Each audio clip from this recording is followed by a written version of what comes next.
Power गुट से वो नेता थे और वहाँ पे कांग्रेस की सरकार में मंत्री भी रहे थे। काफ़ी इस पे सवाल खड़े हो रहे हैं उनकी कानून व्यवस्था को लेकर भी। राहुल गांधी ने भी ट्वीट किया है कि महाराष्ट्र में जो सरकार है उसी सरकार की क्योंकि वो हिस्सा थी, इसलिए सवाल खड़े किए जा रहे हैं। देखिए, मुंबई के अंदर भारतीय जनता पार्टी की सरकार है और कानून व्यवस्था आप देख ही रहे हैं। उन्हीं के नेता की हत्या गैंगस्टर्स द्वारा कथित तौर पे की गई है। दिल्ली में भारतीय जनता पार्टी के पास, केंद्र सरकार के पास कानून व्यवस्था है और दिल्ली में भी बॉम्बे जैसे हालात बनते जा रहे हैं। दिल्ली के अंदर बड़े बड़े गैंग्स सक्रिय हो गए हैं।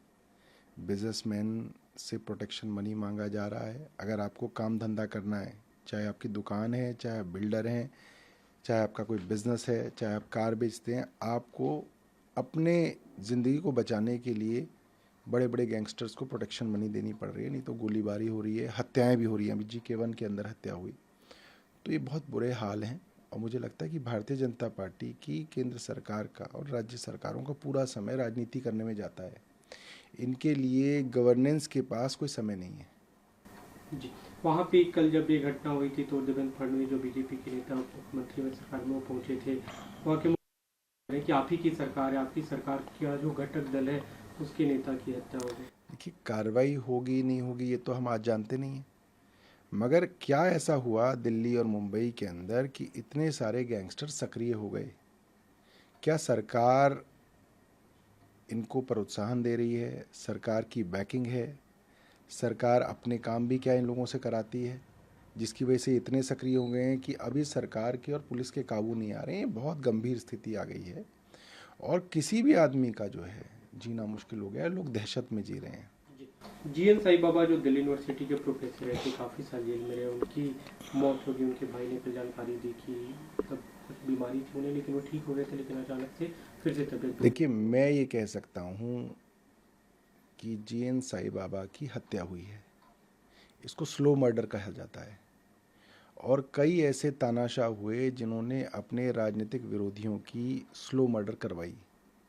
उनको आपने, ज़्यादा उम्र नहीं थी उनकी अभी, उनको आपने 48 साल की उम्र के अंदर एक झूठे मुकदमे में कैद कर लिया। एक आदमी जिसको पैरालिसिस है, जो खुद चल फिर भी नहीं सकता, उसको आपने 9 साल तक एक झूठे मुकदमे के अंदर जेल में रखा। जब वो जेल में गए थे तब उन्हें कोई बीमारी नहीं थी, वो स्वस्थ हुआ करते थे, सिर्फ पैरालिसिस था। उसके बाद उनको खूब सारी बीमारियों ने जकड़ लिया। बताया जाता है जेल से भी वो करीब 54 बार उनको अस्पताल में एडमिट कराना पड़ा। तो आपने जेल में ऐसा क्या उनके साथ किया? जैसे अरविंद केजरीवाल जी के साथ भी यही किया जा रहा था। उनकी इंसुलिन बंद कर दी गई ताकि उनकी किडनी जो है फेल हो जाए, डैमेज हो जाए, हार्ट डैमेज हो जाए, और जेल से निकल भी जाए अरविंद केजरीवाल तो खुद ही जो है बीमारियों से ग्रस्त होकर गुजर जाएं। तो ये तो हत्या है। और जिस तरीके से बॉम्बे हाई कोर्ट ने कहा था कि आपने एक झूठे मुकदमे के अंदर इनको 9 साल तक जेल में रखा, मुझे लगता है बहुत शर्म की बात है।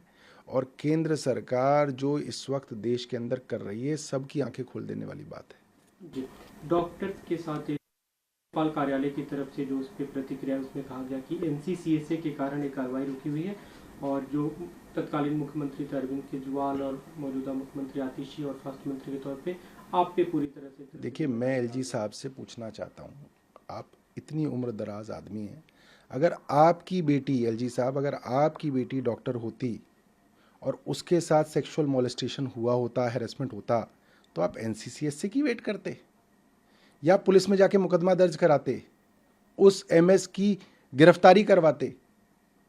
ये बिल्कुल ऐसे ही जब हमारी MBBS की छात्राओं के साथ उनके प्रोफेसर ने सेक्सुअल मोलेस्टेशन किया, वो बात मुझसे छिपाई गई, हेल्थ मिनिस्टर से छिपाई गई, और जब मैंने उसके बारे में शोर मचाया, LG साहब को चिट्ठी लिखी, तो बोले NCCSA नहीं है।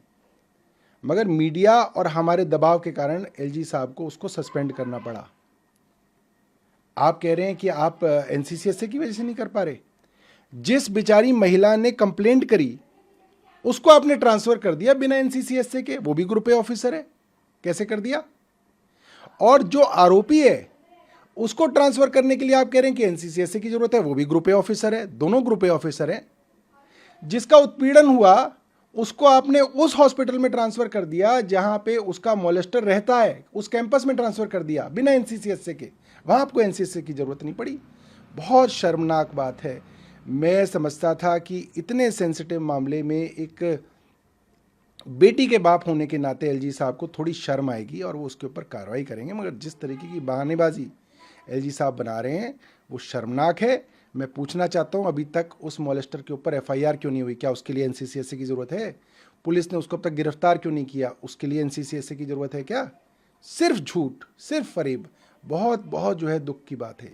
जी, एक दूसरा मामला है, कल जो सामाजिक समरसता की बात की थी उस पर अब अलग अलग टिप्पणियां आ रही हैं। कपिल सिब्बल ने ट्वीट किया, उन्होंने कहा कि ये कौन करेगा, मतलब आप लोग अगर बात कर रहे हैं आपकी समर्थन की सरकार है। मल्लिकार्जुन खड़गे ने भी ऐसे सवाल खड़े किए। देखिए, आरएसएस हो या भारतीय जनता पार्टी हो, ये दो जुबान में बात करते हैं।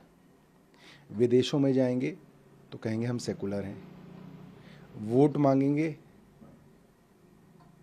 तो जो माइनॉरिटीज़ हैं उनके ऊपर हमले करेंगे, चाहे वो माइनॉरिटी मुस्लिम हो, चाहे वो माइनॉरिटी बुद्ध हो, चाहे वो माइनॉरिटी सिख हो, चाहे वो माइनॉरिटी क्रिश्चियन हो। जब बड़े मंच के ऊपर भाषण देने की बात होगी तो भारतीय जनता पार्टी वो बात करेगी जो पूरे समाज में, पूरे विश्व में मानी जाती हो, क्योंकि वरना उनकी बेइज्जती होगी। मगर जब सभाएं करेंगे, जब लोगों को भड़काने का समय आएगा, जब वोट मांगने का समय आएगा, तो ये अपनी असलियत पे उतर आते हैं। इसलिए मैं कहता हूं कि आरएसएस और भारतीय जनता पार्टी की जो बेसिक आइडियोलॉजी है वो कॉन्ट्राडिक्टरी है, क्योंकि ये खुद अपने मन में जानते हैं कि जो इनकी आइडियोलॉजी है वो नफरत फैलाने वाली आइडियोलॉजी है, लोगों को बांटने वाली आइडियोलॉजी है, और उस आइडियोलॉजी को किसी भी वर्ल्ड के ग्लोबल प्लेटफॉर्म पे एक्नॉलेजमेंट नहीं मिलेगा। ये बात ये समझते हैं। For exclusive and insightful videos, subscribe to our new channel ABP Live Premium.